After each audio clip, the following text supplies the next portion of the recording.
Alright guys, here from Dorje, hope everyone's good. Today I'm teaching Aeromancy, and I'm using my ML1 to do that, which is cool. It's this stock model, which is wicked. I've had this for quite a while actually, it's number 1 from the production line. I love this guitar, although I can't wait for the new ones.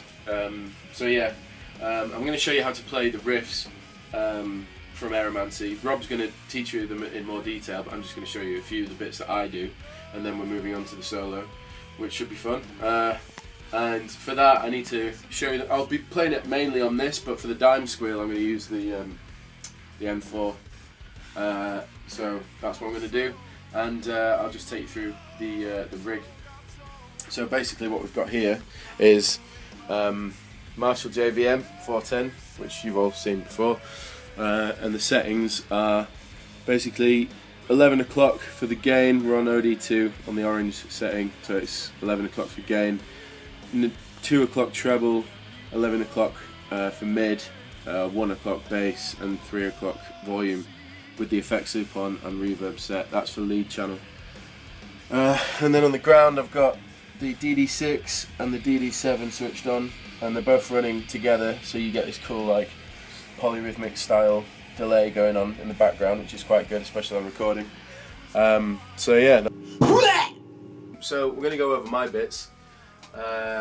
We'll start with the opening riff. Basically it's really easy. What we're doing here is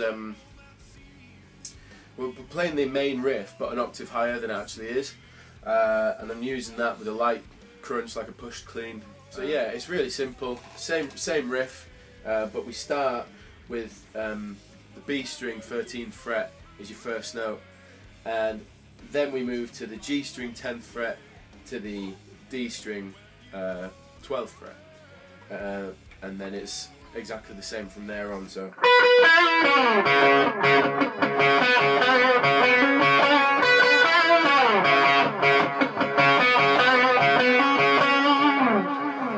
that's the riff.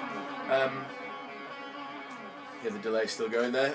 The main importance I think with this riff is the rhythm side of it.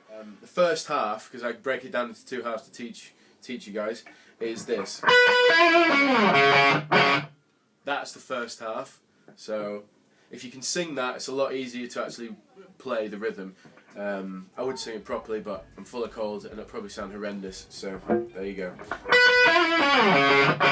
That's the first half, and then the second half starts with 3 sort of muted strings, which like that, and I usually use my hand for that, my left hand, my fretting hand, and then it's open D string to the 10th fret.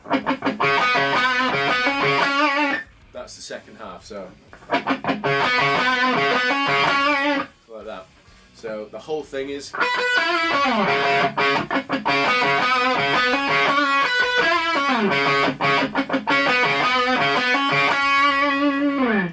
that's the riff. And just so you know, the very last riff that we do before it kicks in is slightly short, so it sounds like this.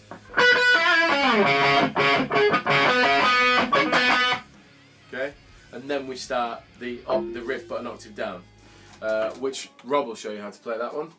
The next part I'll show you is the verse, because Rob doesn't play the verse, I'm actually playing the verse part. So next is the verse, and what we're doing here is we move to what would be B, but because we're in drop C sharp, which is E flat, so the whole guitar is tuned down half a step to E flat, and then we drop D it, so it becomes drop C sharp essentially. So, but we're in the B position on 2nd fret, so that's your first chord, and then we move to 5th fret on the power chord, but it's bad because you're in drop D, so it's 5th fret, and then down to the 3rd fret. Something nice about these chords is that what I'm actually playing is it's basically a barred open D chord, but at the 5th fret. So what I mean by that is an open D chord would be, a D chord would be, but what I'm doing here is taking off my swearing finger and playing like that, and then the drop D is acting as the bar, so nice full chord. But when we move up to the 5th fret, we bar the 5th and we play an open D. So when we get to the 5th fret, we bar it and we play it so it sounds like this. Okay, and then we move to the 3rd fret. Okay, so the whole thing is B or B flat. Then to 5th fret, 3rd fret. Okay, and those are the chords. And then we do a little stop, which is basically C sharp to open C sharp, or that would be 5th fret A string to open D string, E string. So it goes like this.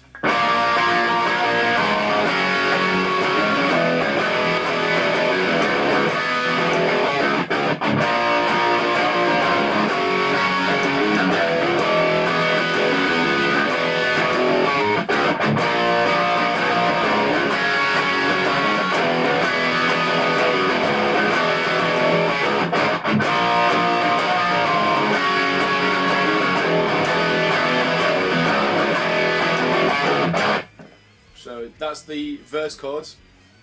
In case any of you are wondering, the little nuances within the chords are, so I play here B or B flat, so,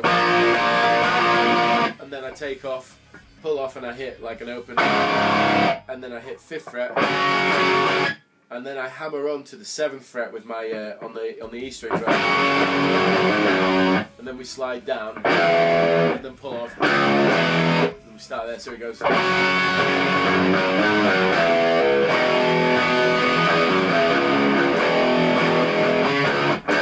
that, okay? So it's 5th to 7th, and then you do 3rd to 5th on those little hammer-ons on the chords. So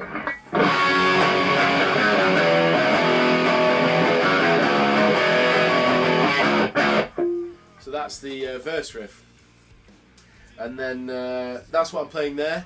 And then you got the chorus. Rob will be showing you the chorus.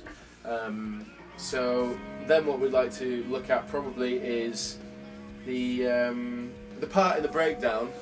What we're doing here is I'm actually playing a sort of polyrhythmic pattern over what Ben's doing and over what Dave's doing, and Rob's sort of freestyle bluesing it, which is sweet. It sounds really cool. And then basically I'll show you the chords in a moment, but just to highlight the section.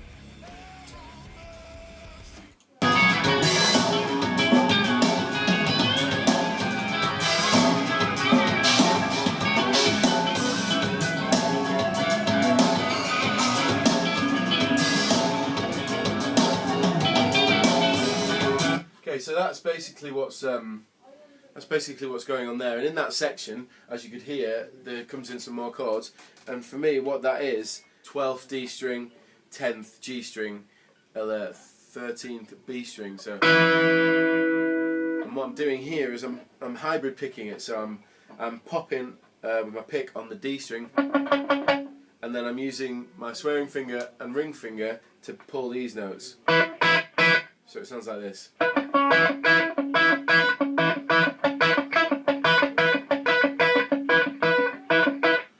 That's actually, it's just the accents I'm pulling out there are in 5/8. So 1 2 3 4 5, 1 2 3 4 5, 1 2 3 4 5, 1 2 3 4 5, like that. So it's and then what I do is I then move my pinky down to 12th fret, and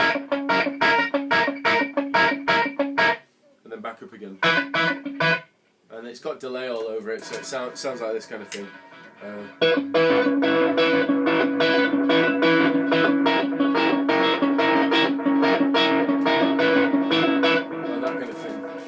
If I put it on the track, you'll see what I mean.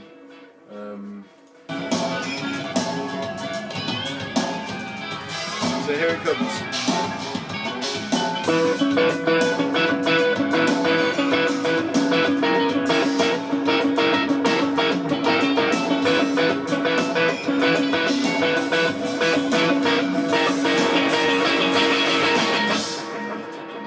So that's basically what happens there. I just open it up before we go into the next section. which is the hench riff that everyone loves, which is very simple. It consists of 10th fret on the E string down to open, and the rhythm is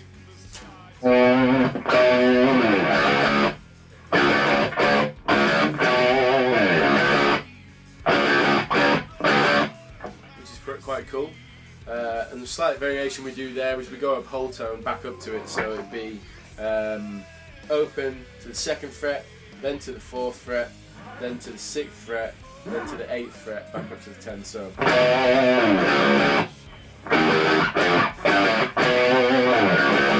that. And then we begin the solo. Hi dudes and dudesses. Okay, so we're going to look at the solo for Aeromancy. It's quite a tricky one. As you could probably tell in the Primordial Audio Chronicle video, it took a few goes to get it down. Just sort of briefly go over it. And what we've got here is we're obviously in the key of C sharp, or that is drop D but down tuned half a step, the whole guitar. And the first bit, we're starting on the 13th fret, and then we do this little motif, which is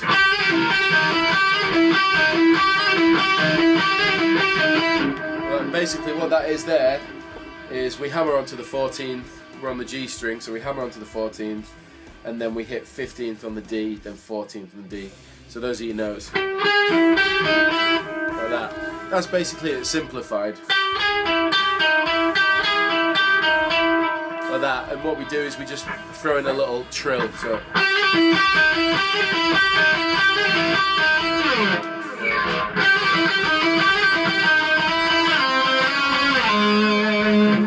and then we're 8 to 6, which is the flattened 5th in the key of C sharp. So the whole thing there is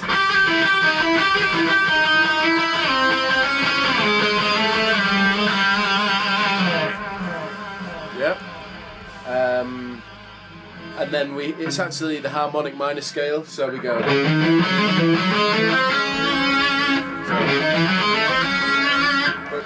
We play a little bit of rhythm behind the harmonic minor scale to achieve the actual phrasing there, so it's like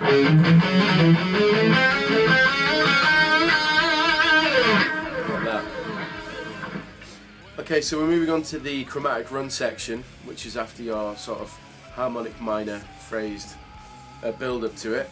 And what we're doing here is it's the same motif, but you go up a fret at a time. So we start on the 9th fret, the B string, and then you hammer onto 10th, like that, and then we hit 12, 10, 12 on G. Okay, and then we move up a fret, and a fret, and a fret until we get up to the big bend, so it's like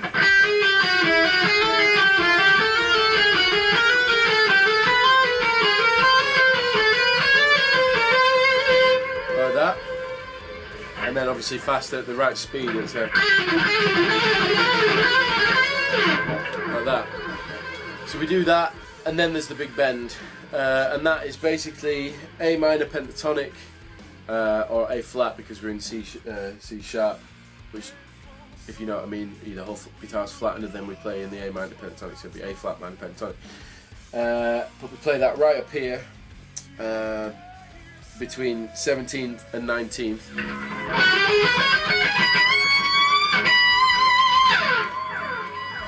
Like that. So basically that comes after the chromatic run, which is why it's a pain in the ass. So we go.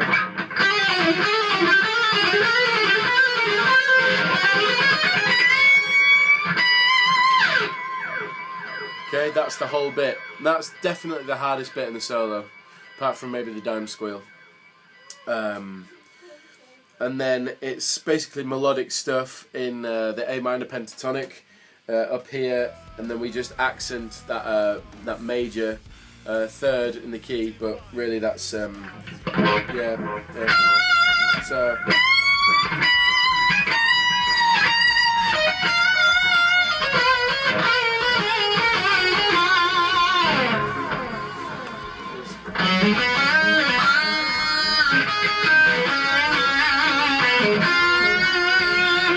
and then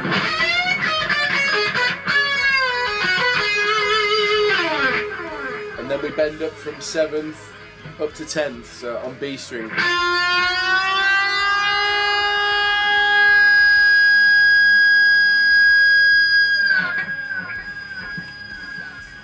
And that's the whole solo. So yeah, I'll show you how to do the dime squeals now. Okay, to get this dime squeal, what you need to do is you hit the 6th fret D string, so that's after the little frigid dominant Locrian mashup of run, or whatever you want to call that. So we come down to the 6th fret D string. So we're holding that note, so we go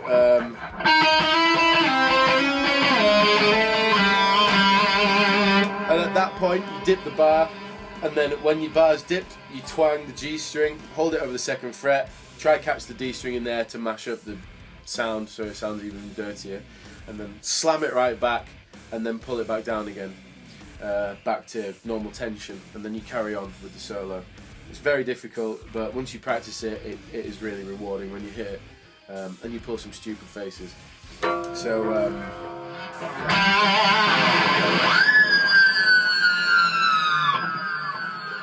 okay, that's basically what we're doing. So the beginning of that solo goes.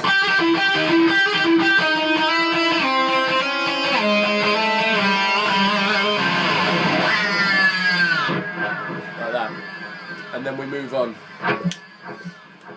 So it is difficult, but it is rewarding when you get it down. Alright, dudes and dudesses, I hope that's been useful for you. I only wanted to shed a little bit of light on it, not give all the secrets away, but basically, if you want to learn it in depth with me, I'm doing Skype lessons, which you can just email me for, which is rabia@afro@gmail.com. And hopefully I can work out how to put the email address like here somewhere. So yeah, just give us a contact. Just get in contact with me via email or on Facebook or something, and then we can do a Skype lesson or whatever. I can show you the solo more in depth more, or come and see us on tour in February. Massive thank you to everyone that's bought the EP, it's amazing, and really, really proud of it and really happy that you all enjoy it so much. I'm looking forward to showing you all what we can do on this next tour. We've got loads more material to show you all as well, which is exciting. So yeah, if you want to actually have a look at it with the rig on stage for a gig, just chuck us an email and we'll sort something out. But until next time, Dorje and Beer out.